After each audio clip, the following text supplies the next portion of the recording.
Hello, my wonderful, beautiful friends, guys. Welcome back to our /EntitledPeople, where Karens seem to think that they can do what they want, when they want, because they're the center of the universe. And in today's episode, OP tells a story about the time he literally had $170,000 go missing from his bank account, and the story is wild. Guys, I hope you enjoy the lineup today. Don't shake your heads too hard. And as always, you can send or link your post to this email right here. Let's dive in. So this post is about my mother-in-law, who's an entitled witch. The last few months have been rough. Near the end of last year, we lost the house to a freak accident, and we lost almost everything we owned. It's been a really stressful time for my family of 4. When this happened, we were out for a school recital when we received a call from a neighbor, and we returned to find the house in flames. The fire department tried to save what they could, but the damage was really bad. We ended up selling the property and moving altogether because the repairs amounted to essentially rebuilding the house. With that said, I've been married for 10 years, and my mother-in-law has never liked me. I still didn't expect her to act the way she did during this time though. I always believed that even if she didn't like me, she would help me in a time of need because I was the mom of her 2 grandsons and the wife of her son, and I made them happy, but boy was I wrong. On the night of the fire, we needed a place to stay temporarily, at least until we could have a few moments to breathe and get our bearings. My husband suggested that we stay with his mom for the night. It was late, and it made the most sense to us both, so we drive to her house. My boys were half asleep in the back seat, and we left them in the car when we went to speak to mother-in-law to explain what's going on.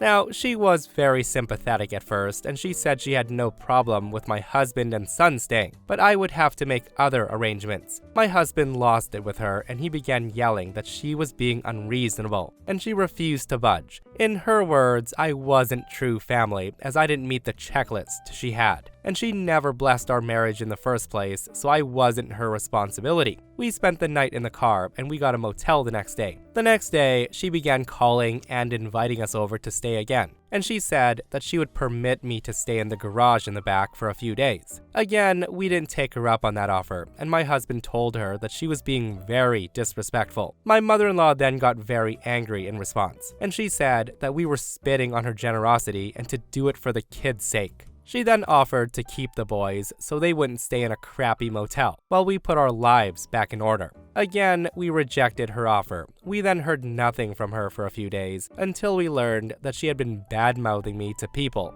She was claiming that I was tearing the family apart in this time of need with my grudges against her. From her point of view, she told everyone that she had opened her house to us in an instant, and I had turned her down and then forced my husband and his sons to live in a cheap, crappy motel and car because I did not like her. My husband did set the record straight, but mother-in-law did not ease up. She literally went to the police and the fire department, and she made an official complaint to the fire department, claiming I had caused the fire. She said that I, on purpose, wanted to destroy the house and force this current situation. She also said that I was money hungry and had my eye set on her house, and this was all part of my plan to steal her house from under her. So of course, I was taken in for questioning by police, and I understand why, due to the nature of allegations. I was cleared of everything as the investigation proved it was an accident, and there was no way that somebody could deliberately cause this accident. Mother-in-law wasn't done yet though. She later shows up to the house while we're going through it to see what could be salvaged, and she was making disparaging comments. She saw me crying, and she kept making snide comments on how materialistic I am as a person, and how I should not be upset as these were just things that could be replaced. And I'm thinking, yes, they were things, and I'm not upset about the stove, the couch, and the bed. I'm upset about the arts and crafts projects that my sons made for Mother's Day every year, and the cards they handmade me for my birthdays. I'm upset about family heirlooms that are irreplaceable. I'm upset about the memories that were lost. The house was a fixer-upper when we bought it, and we did a lot of restoration ourselves. We had professionals handle things like the wiring, but we did the painting and sanding and whatever we could to save money. My youngest son also had a Nintendo gaming console he owned, which he had left at her house before the accident. Mother-in-law stated that she didn't have it and we must have taken it back. My son then argued with her that he had a conversation with her about leaving it there for the week so his cousin could use it while visiting. She then gaslit him to the point of frustrated tears, and she kept saying that we had taken it back and it was probably lost in the fire. The truth came out from others that mother-in-law gave it away after we refused her offer of hospitality. The shining ray of light through all of this has been that this was the straw that broke the camel's back for my husband. We all went low contact after, and we fully cut contact with her shortly after moving to our new place. She's been trying to get our address from family members, but she hasn't had any luck yet. My husband also made it clear that he has no problem cutting off anyone else in the family who gave out our address or contact information. If she can't support us when we're at our worst, she doesn't deserve to be there when we're at our best. Honestly guys, reading this post, it's just so heartbreaking that mother-in-law did that to them. And it's not even if she can't support you at your worst, it's the fact that she doesn't have any sense of compassion for anybody. And it becomes super clear when she offered OP the frickin' garage to sleep in, and then gave away her grandson's Nintendo out of spite. Like that woman literally caused more pain and suffering for OP's family, all because she disliked OP. And seriously, I'm so glad that OP and her husband are working as a team to get through that unfortunate situation, because a lot of these posts I've read, the guys are total mama's boys, and they just make the situation worse and worse. So yeah, keep mother-in-law far, far away. What a cold, black heart she has. Like that woman doesn't care about anybody and she deserves to be alone.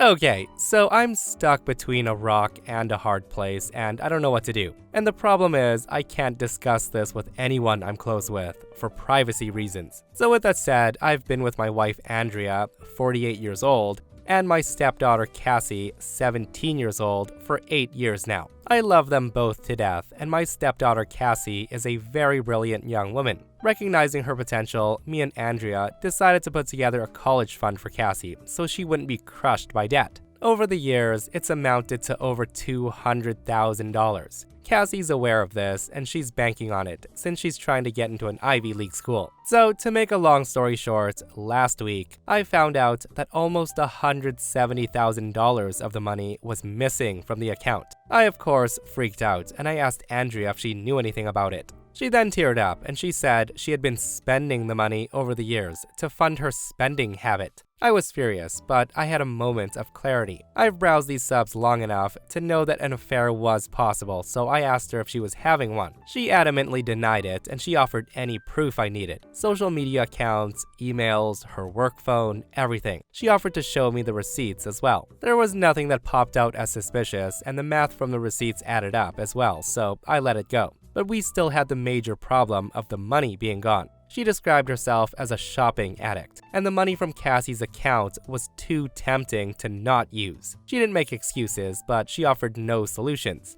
As stated before, I was beyond furious. She had ruined Cassie's chances of going to college debt-free, and she's changed the path of her whole life. I asked her to stay with her sister while I tried to figure things out. Cassie was concerned about why she was leaving, but we just said she needs a bit of space. I asked Andrea to come back home yesterday, and we had an extremely long discussion about how to handle this. She stopped me from talking and then asked a favor of me. She then asked if I could take the fall for her.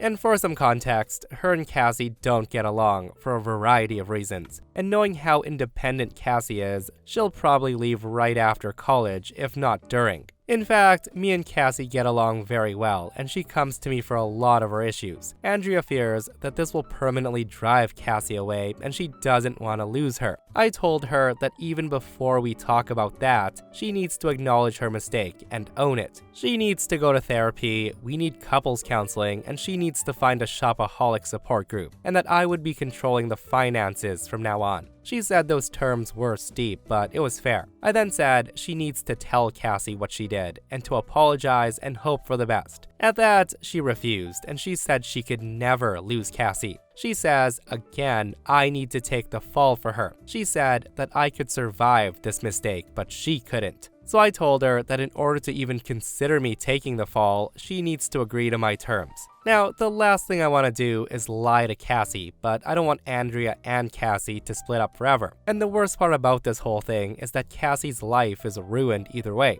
I don't know how to replenish this money, other than maybe borrowing from my 401k. Divorce is always an option, but I love Andrea, despite her mistakes, and me dating at 52 is next to impossible. I'll be talking to Andrea and telling her that we need to tell her the truth together, as a condition of us staying together, or else I'll initiate divorce proceedings and I'll tell Cassie anyways. Update number 1. So I realized that I can't lie to Cassie. I love her too much and she deserves the absolute truth, no matter how ugly it is. I also want to thank everyone here for really opening my eyes yesterday. You're all right, I need to put Cassie first. And like I said, I'll be telling the absolute truth, even if she gets mad at me and disowns me. At least I'll know I did the right thing. In addition, I'm gonna pay for her college myself. I can pull money from a couple of places, such as retirement and my inheritance, so it'll be okay. If I have to live a little frugally during retirement and work an extra few years, so be it. Cassie's worth it. I honestly doubt her mom's gonna sell her stuff, so that's why I'm taking this route. As for Andrea, I've been criticized for wanting to let Andrea off the hook, but it's easy to say when deep feelings aren't involved.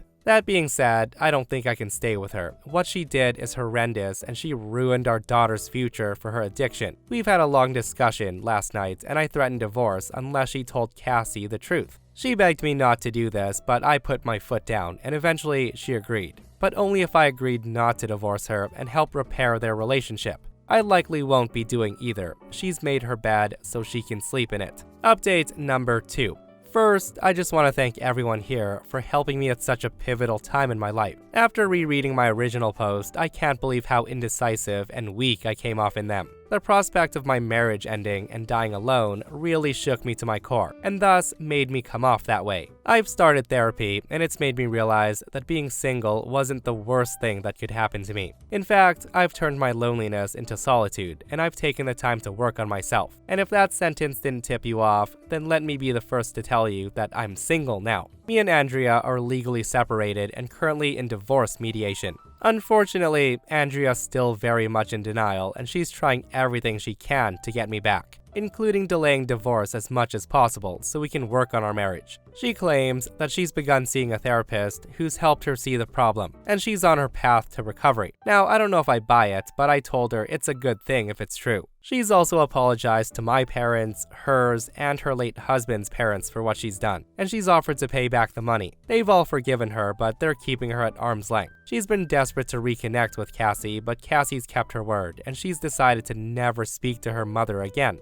But now, we get to the most important part of this update. Cassie. So all in all, she took the loss of her college fund pretty well. Cassie's a very hardworking person, and she put her nose in the grindstone trying to find a scholarship. Unfortunately, she missed the cutoff for most of the scholarships she could have qualified for. But the school of her choice is giving her a very generous financial aid package. In addition, she qualified for some local grants, so she got her first year covered. And yes, Cassie did thankfully get into her school of choice. In fact, she's had many acceptance letters and full ride offers, but she's had her heart set on her school of choice. I dropped her off last week, and I'm extremely proud of her, and I know she'll do really well. What a wild ride that was, guys, and I'm glad it worked out in the end, and OP did not take the fall for his wife's spending habits. Like, reading this, I was shaking my head so many times, like, how do you not notice $170,000 going missing over a few years? Like, what account was this money kept in where OP, like, never checked it? And the fact that his wife literally stole from her own daughter and couldn't control herself and then asked OP to take the fall, oh my goodness. In my opinion, this could have ended very differently if OP was aware of finances and he nipped it in the bud early. But let me know what you think. Again, this could have all been prevented. Instead, it led to a divorce and the daughter going no contact with mom forever. So here's some backstory. I have one brother and one sister. I'm a male. I'm the oldest of the bunch. My brother is about 2 years younger, and my sister's 1 year younger. At the time of the story, we all have pretty good income. And I'm not tooting my own horn, but I honestly had the best. My sister had the worst. She was consistently borrowing money from either me or my mom. And she didn't waste it on things like drugs, but she just didn't have enough money. And she had to pay a hefty amount of rent. So now on to the story. I knew my sister was looking for ways she could make more money. She was kind of desperate at this point, and I was helping her out. And then one day, I found her a solid looking job, and I asked her if she wanted to go interview for it. She met all the requirements, but then she said no. At that, I was pretty confused because why would you turn down something like that? But she didn't accept it. And then she quit the job she had. So now I knew something had to be up. I came to her place and I asked her. She tried to deny everything at first, but then she just let loose. She just kind of regretfully told me that she was trying out stripping. Hearing her say that, I was silent. I was thinking about it, and honestly, the thought that she might have done this had crossed my mind before, and I didn't know whether to be mad or sympathetic. I decided to not be mad. She then begged me to not tell mom, so I didn't. I just told her not to do anything stupid, and then I kind of became her partner. I would just drive her places I shouldn't have been. I wanted to make sure she got home all right, and I was the only one who knew what she did. I never really saw what she was doing, I just knew. Soon, our mom finds out. I could say it was through my sister, but honestly, I forgot how she found out, and my mom just freaks out. She called my sister all kinds of slurs, calling her a failure, saying she would disown her, and my sister was crying. It was bad. And then everything changed when my sister told mom how much money she made. Although I don't like admitting it, it was way more money than what I made. Let's just say my sister made a lot, like a lot. My mom was dumbfounded. She had no idea you could make that much money. And then, wouldn't you guess, she became my mom's angel. My mom suddenly just saw dollar signs and she ignored all my sister did wrong. She just focused on the money she made instead. She would always brag about my sister to relatives, saying she worked so hard and she deserved it. And here's the worst part. My mom now acted like I was a failure and that I should make as much money as my sister. Now, let me just say that my sister was incredibly supportive. She offered me a bunch of money, which I declined, so let's get that out of the way. Now, I was mad at my mom, and I wouldn't talk to her if I didn't have to. I was disappointed that she felt like that. It made me embarrassed. My mom constantly bugged me at how little money I was making. And here's the insane part. Not only did my mom say I should make more money, but that I should get a job like my sister. That I should do as well as my sister. It was bad. Like, how do you be proud of that? So yeah, that's what happened. My brother luckily was kind of ignored throughout all this. She decided to focus on me, which does suck, but whatever. A little while later, my sister quit that job. She found a better job, and she's never had any bad accidents or things like drug addictions. My sister and I remained friends throughout the whole thing, and now everyone just pretends to forget what happened. And no, I don't blame her, not really. She needed the money, so she did what she did. Now obviously I don't encourage it, but she didn't spend her money on things like drugs and alcohol, so she kept her head level. A bit. I do blame my mom though, she was annoying as hell. And I still can't believe she only saw dollar signs and she wanted me to do what my sister did. Oh boy, what a wild story that was, right? And in my opinion, what Opie did was good Big Brother stuff, even though he seemed really against what his sister was doing and was kinda salty about it. But it's awful, right? That mom got so judgmental of Opie's sister until she found out how much money she made and then started pushing OP to get into the business. Some people are absolutely ridiculous. Okay, so for some background, I'm a father of a 9-year-old girl who's my whole world. Her mother and I split up 3 months after her birth when I found out she was cheating. Naturally, I got a DNA test and thankfully she was mine. The problem is, her mother doesn't care about her health. She feeds her whatever she wants and even gives her coffee and donuts for breakfast. It's a mess. I've called CPS and the police in the past for wellness checks, but that's gotten me nowhere. So since she was about 4, she's had a weight issue. Now on to today's story that happened about an hour ago. So my daughter is aware she's overweight. She's teased constantly at school. This weekend was her weekend with me, and she's taken a liking to basketball, which I think is great. So she asked me to go to the park down the road to shoot some baskets with her.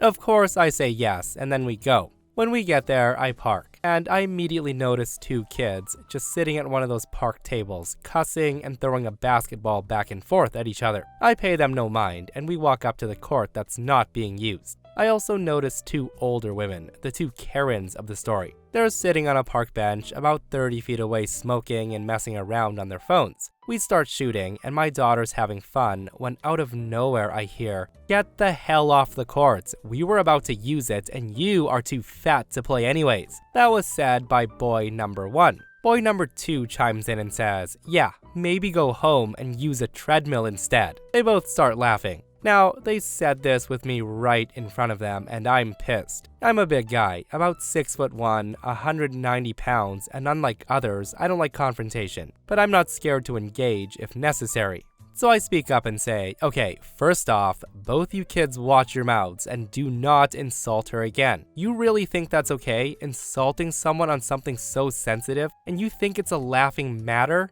And this is the point when the parents, who were still at the bench, hear me, and they join in on the fun. Karen says, "Who the hell do you think you are? Why are you yelling at my son?" Karen 2 says, "You better watch what you say to our kids."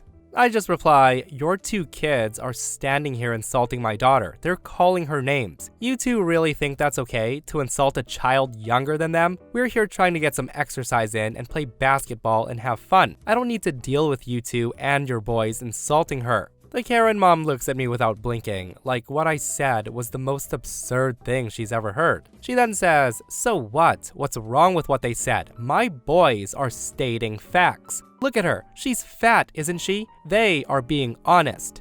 Hearing that, I'm thinking, what the F? Karen number 2 says, "You're the one making a big deal out of this. Just let kids be kids." They then all start laughing. Literally, 2 teens and 2 adults just laughing at my girl while she's standing behind me trying not to cry. And I lose my lid. I say, "Listen, you two are effing trash." So they're being honest, and that's okay. Alright, fine, here's some honesty. Your sons are bullies, and I promise you, eventually, another kid will stand up for themselves and they will knock their teeth out. You both are crap moms, thinking what your kids are doing is acceptable. Karen number 1 says, "You watch what you say about me. Your daughter is what she is. Deal with it." I respond, "Watch what I say, or what? What are you gonna do? You and these kids here seem to think that honesty is alright, no matter what form. So I'm telling you, you're all bullies. And unlike my daughter, I'm an adult, and I won't put up with any more of your BS. You either leave us alone or go home." Now I was pissed, and I was in protection mode. The 2 Karens just stare at me without moving for like 10 seconds. I then say, "We're not leaving. My daughter wants a fun day at the park, and she's getting a fun day at the park. I won't tolerate another negative word said against her." The 2 Karens then look at each other before one finally scoffs while looking at her son and says, "Let's go, we're going home." And with that, they begin walking away down the street towards their house. I'm watching them most of the way because I had a feeling they'd say something else, and I was right, sadly. When they're about 100 feet or so away down the street, one of the boys yells back, "Have fun with your fat daughter." They then all start laughing. We had a good time for the next hour shooting hoops, and then we went home. Some people are just frickin' horrible human beings, guys, and reading that those 2 moms did absolutely nothing and they allowed it to happen just boils my blood. Like, I can't imagine how crappy of a person you have to be to defend your kid when they're being mean to others, especially when the insults are aimed at a 9-year-old. With that said, props to OP for standing up to the Karens and letting them know he and his daughter will not stand for that stuff. And honestly, I'd like to think that maybe the Karens knew they were being crappy people and were in the wrong. That's why they packed up and left. But who knows? And that, my friends, brings us to another end of r/entitled people. Guys, I hope you enjoyed today's stories. If you did, hit that thumbs up. And if you're not subscribed, consider subscribing so you don't miss these crazy stories. And if you missed the last episode on the channel, it's an r/entitled people episode. Another one where Karens think they own people's homes. Ain't that something? Guys, go check it out if you haven't. And myself and Stevie Boy will see you guys in the next one. We love you.